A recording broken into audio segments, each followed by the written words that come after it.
God keeps throwing patience in my lap. And it's nothing more frustrating to be anticipating something or be anxious for something, and you have to learn patience. I think it's the craziest thing, and it's something that I am still truly working on and trying to get better with, because I know that it is the key to me unlocking a lot of things in my life that I could access if I just took the time to put into them and recognize that it would take time to get to that finish line. So right now I'm anticipating some news, and it's like, I keep checking emails. I keep looking for someone to reach out to me to tell me what's coming next.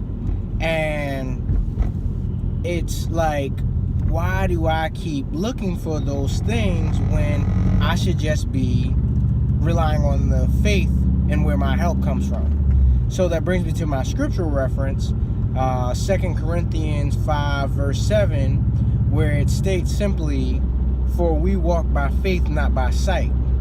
We live in a world where we feel like we can see something and that makes it real. But I'm sure you've probably heard the old parable of even salt looks like sugar. So you say to yourself, if I'm just truly trusting what I see, then how can I really get somewhere in the world if even salt looks just like sugar? And we know that those two things taste totally different. So what you might use salt for, you will not use sugar for, and vice versa. But nevertheless, it came full circle to me, because me and my wife were sitting there trying to just kind of like debrief and relax for once. And we're watching this TV show, and it was a computer hacker in the show that was blind.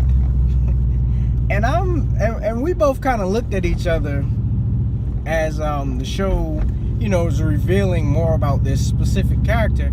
And we was just like, yo, this is crazy that this is a guy who's literally interacting with a visual system, or at least a visual interface to what we know it as. And he's blind. And then you think about, well, we saw him in action in the show, and I mean, I don't know how good or realistic that really was, but he was a beast on this keyboard that he had like specially designed for blind people.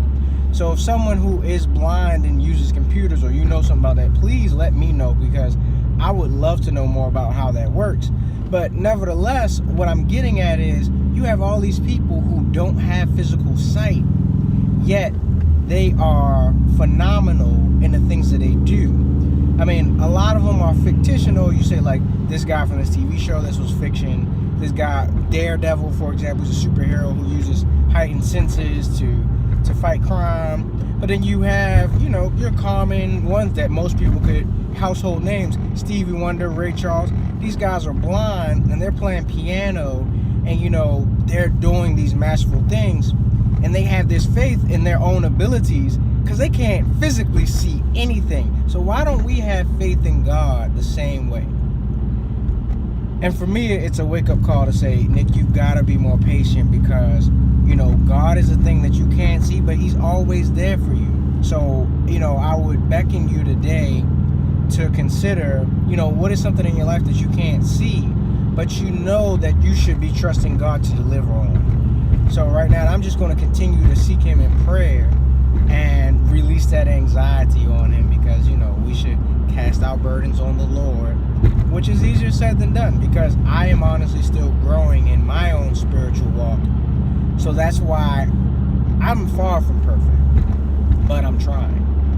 And as long as each day we wake up and we say, God, we have set our hearts and minds on you, and we are seeking to trust you wholeheartedly, because we know that we cannot see you, but our faith is increasing so much so that we know one day we will get to the point where we can fully trust you and believe you to deliver on all the promises that you have for us. So I pray that you are able to do that in your own life, in your own walk, so that we all can get strong together. But until then, remember that, faith, we walk by faith, not by sight. So trust God,